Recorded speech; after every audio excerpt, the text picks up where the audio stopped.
Dr. Trin is with me, and of course, he is one of the leaders in researching Alzheimer's disease and the causes of Alzheimer's. Good to see you, Iggy. Good to see you. As always. Yeah. So, you have kind of talked about this before, and we're going to go over it again. And you call it the 3 buckets of the causes of Alzheimer's, kind of the 3 factors that you say may lead to having Alzheimer's, and maybe things that people can, some ways, control, right? Yes, definitely. These 3 buckets, I bring them up very often in my lectures because folks are wondering why we don't have a cure or better treatment in the last 15 years. The medications we have FDA approved for Alzheimer's, I can count in one hand. There's actually 4, and it's been 15 years since we had a new medications approved. Wow. Wow. Is there a reason for that? Exactly. The reasons is in the 3 buckets. Okay. And when I say 3 buckets, what this means is that there isn't just 3 causes for Alzheimer's, but there's probably 3 large buckets of which all the factors associated with Alzheimer's flow into with that. And it's an easy analogy where rather than telling folks there's over 30 plus factors associated with Alzheimer's, these 30 plus factors fall into 3 buckets. Okay. And quick review, the 3 buckets are essentially the circulation bucket, the inflammation bucket, and what I call the toxins bucket. Okay. And I know you've talked about those before. When it comes to circulation, I think people kind of understand that one the best because they're thinking about blood flow and heart disease and clogging of the arteries and things like that. Exactly. The circulation bucket is simply any condition that causes poor circulation to the heart or to the body. Will also cause poor circulation up to the brain and is a contributor to Alzheimer's disease. If I took 10 patients with Alzheimer's, 8 have high blood pressure. Okay. Circulation problem. Yeah. If I took 10 patients with Alzheimer's, 4 have diabetes. Circulation issue. Right. If I took 10 patients with Alzheimer's, 2 or 3 will have heart disease, and a bunch or a whole lot will have high cholesterol. The same risk factors for heart disease are exactly the same risk factors for Alzheimer's.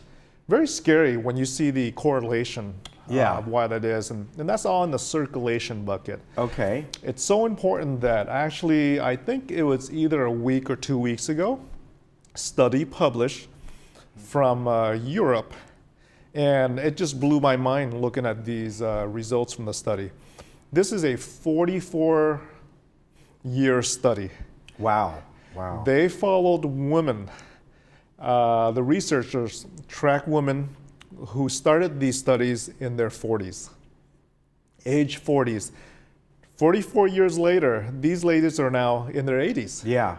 And this falls under the circulation bucket. What they have recognized is that the ladies who were consistently exercising compared to the ladies who were not exercising, after tracking them for 40-something years, the ladies who were exercising had an 88% lower risk of Alzheimer's diagnosis. Wow, that's amazing. Looking back in over 40 years. Isn't that crazy? Yeah. Something that can be, almost a 90% change in this one study of prevention, really, is what we're looking at. That's amazing. And it's really amazing. It just kind of blew my mind that the data is what was showed.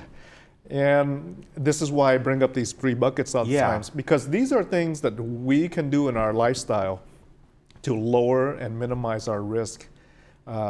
With studies like this, it just brings back more evidence that lifestyle change makes a difference.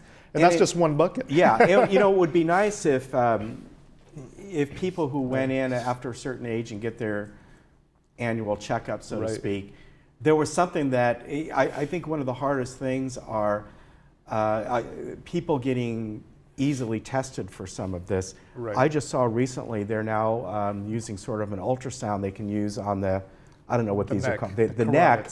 But it would be nice that every year you go in, that's just part of your wellness check, or something that tells people, here's your status right now. I think that's one of the hardest things. You know, you get your blood test and you high cholesterol and that sort of thing. But it would be nice if that became part of, after a certain age, every year this is your wellness check. We're going to check your circulation throughout your body, your heart, and more than just drawing your blood. Yes, and we do some of that. You know, when we look at blood pressure, we look at these various risk factors that can affect circulation, but we can always do a better job. And it's funny because we do annual physicals. We don't often focus these annual physicals on the brains. No, I mean, who not does at all. Memory testing or brain health physicals? You do. I do. I do at no cost. Yes. But this needs to be out in the community. I believe, I think it should be part of an annual checkup after maybe a certain age. And as you have said, catching it early is the main thing. Let's talk about inflammation. I think this is the hardest one. Toxins, I think people kind of get. Right. But inflammation, people go, well, does that mean people have arthritis? Which can happen at any age, even in children. You know, if your feet are swelling a lot, you know, that's more of an obvious thing. But inflammation is like, well, what does that mean? You know, great question. Inflammation, when I have a fever, if I had the flu, a virus, you know, pneumonia, whatever it is, when I have a fever, that's inflammation. Inflammation is designed to protect yourself, created by your body's own immune system to create an environment when you have a fever that makes it hard for a bacteria or a virus to live in. Right. That's inflammation, not a bad thing, designed to protect the body. Right.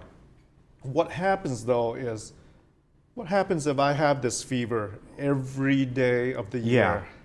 Right? Is that good or bad? So obviously inflammation, when it becomes chronic, is a bad thing. It's like in war, it's like friendly fire. You shoot the bad guy and then you shoot the good guys by accident. Right. That's what happens like in, not Alzheimer's, but what happens in arthritis or many of the conditions like you know what's funny is that we have an underlying condition of chronic inflammation. All we do is we throw different diagnoses at it. Yeah. For example, inflammation of the lungs. What are some conditions that are inflammation of the lungs? So the first thing we think of is maybe like bronchitis and pneumonia. So that's inflammation, right? Yeah. Allergic asthma. That's inflammation of the lungs. That's simply your immune system building too much mucus when it responds to something it doesn't like cold air-induced asthma, exercise-induced asthma. So all I did was I threw a diagnosis at inflammation of the lungs. Inflammation of the skin. Yeah. Name me some names. Yeah, like you're getting a rash or you get dermatitis. Psoriasis. Psoriasis. So eczema, right? Yeah. All I did was through different diagnoses of an underlying inflammatory condition of the skin. Right. Inflammation of the GI tract. You've heard of Crohn's disease. Right. Exactly. You've heard of ulcerative colitis. All I did was I took an underlying condition, inflammation, and I threw a diagnosis at it. All right, we're running out of time, so we won't have time for the toxins, but I think a lot of people, whether it's the food you eat or the air we breathe. Exactly. But we have, we got to get you back to talk a little bit more in depth about this. Yes, very important because, stuff. we're running out of time so I apologize. Love it. No, not a problem. All right. Thank you very much for coming on. healthybrainclub.org.com. And you can go on there and you can get a free consultation with Dr. Tren, and I recommend that. He's a good guy.